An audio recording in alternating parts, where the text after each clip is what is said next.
सभी सम्मानित धम्म बंधुओं को सादर नमो बुद्धाय जय भीम। मैं डॉक्टर टी.एन. बौद्ध आप लोगों के बीच में डॉक्टर भीमराव अम्बेडकर साहब की कुछ विचार ऐसे हैं जो हमारे जीवन में उपयोगी हैं।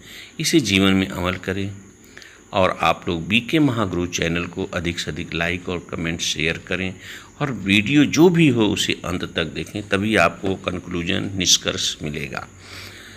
अम्बेडकर साहब कि कुछ ऐसे वक्तव्य हैं जिसे हमें पालन जरूर करना चाहिए। ऐसे महान हस्ती, त्यागी पुरुष जो अपने सब कुछ त्याग करके समाज के लिए देता है, उनकी बातें अगर आंख मूंद करके आप अमल कर लेते हैं तो हमेशा सफल रहेंगे। आज हमें समाज को ऐसे ही करना होगा। एक वक्तव्य अम्बेडकर साहब बताते हैं कि संसदीय लोकतंत्र से सावधान रहने की ज़रूरत है। यहाँ जैसे उपयोगी नहीं है, जैसा बाहर से प्रतीत होता है वैसा होता नहीं है। जैसे एक वक्तव्य है, जहाँ सामाजिक और आर्थिक जनतंत्र नहीं होता है वहाँ राजनीतिक जनतंत्र लागू नहीं हो सकता। यह वक्तव्य बहुत ही सुदृढ़ है। कुछ लोग इस कथन पर सवालिया निशान लगा सकते हैं। ऐसे लोगों से मैं पूछना चाहता हूँ, यह ऐसी बात अम्बेडकर साहब उस समय करते थे जब देश आज़ाद हो रहा था, गांधी एंड कंपनी नेहरू से, कि इटली, जर्मनी और रूस में संसदीय जनतंत्र आसानी से कैसे नष्ट हो गया। और ये सवालिया क्वेश्चन था अम्बेडकर साहब का भारतीय लोगों से, और इंग्लैंड और अमेरिका में यह आसानी से नष्ट क्यों नहीं हुआ। तो अम्बेडकर साहब ने जवाब दिया कि यह मेरे देशवासियों, इसका एक ही अहम कारण है, मुख्य भूमिका दिखाई मुझे जो देती है कि इंग्लैंड और अमेरिका में बाकी 3 देशों की तुलना में आर्थिक और सामाजिक जनतंत्र मजबूत रहा है। जो अमेरिका है और लंदन में जो आर्थिक और सामाजिक जनतंत्र बहुत ही मजबूत है। संसदीय जनतंत्र को मजबूती प्रदान करने के लिए आर्थिक और सामाजिक जनतंत्र का मजबूत होना बहुत जरूरी है। जहां आर्थिक सामाजिक रूप से जनता समान भाव से मजबूत नहीं होगी, वहां जनतंत्र खत्म हो सकता है। हमें डर है कि भारत में विषमता बढ़ती रही तो लोकतंत्र खत्म हो सकता है, रूस, इटली और जर्मनी की तरह।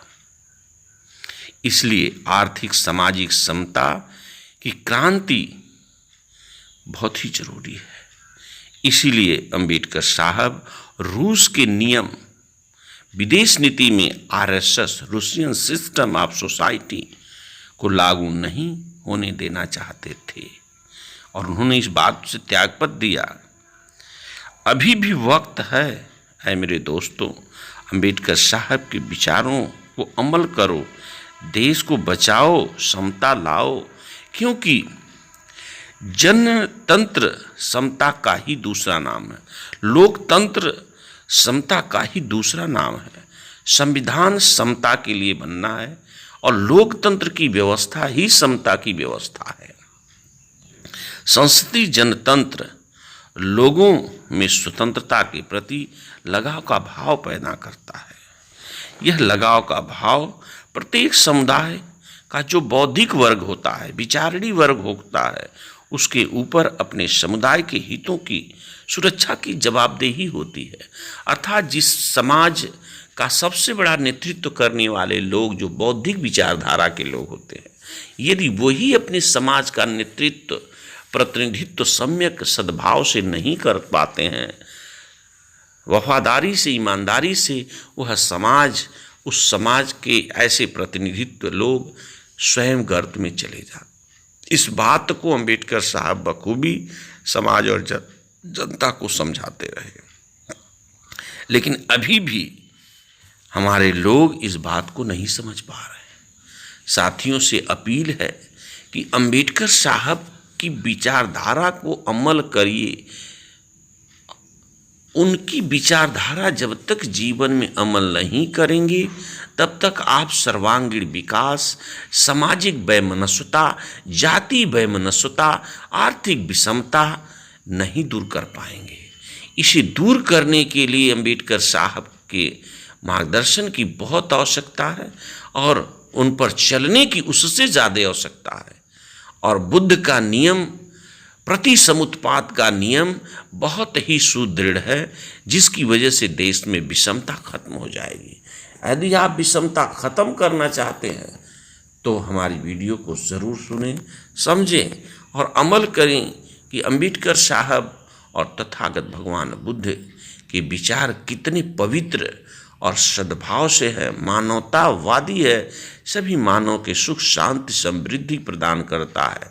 आज लोग बुद्ध अंबेडकर की विचारधारा भारत में नहीं पालन कर रहे हैं, इसीलिए हर तरह की बीमारी, सामाजिक, आर्थिक, राजनीतिक, धार्मिक, हर तरह की बीमारी मानव के शरीर में घुसती जा रही है, जिसकी वजह से मानव जीवन अस्त व्यस्त दुखों से भरा है।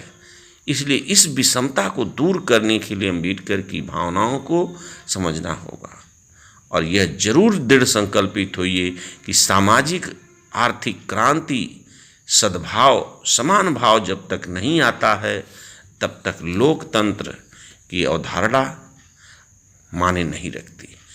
जिस दिन देश में पूर्ण रूप से लोकतंत्र लागू हो गया तो समझ जाइए कि देश में आर्थिक और सामाजिक समानता आ गई है। लेकिन यहाँ पर कुछ चंद लोग विषमता कायम करके आपके बीच में इस तरह की भावना से राजनीतिक तंत्र का खोखलापन दिखा करके, समानता का भाव कह करके आपको समानता लाना चाहते हैं, जो सत्य और सम्यक सत्य नहीं है।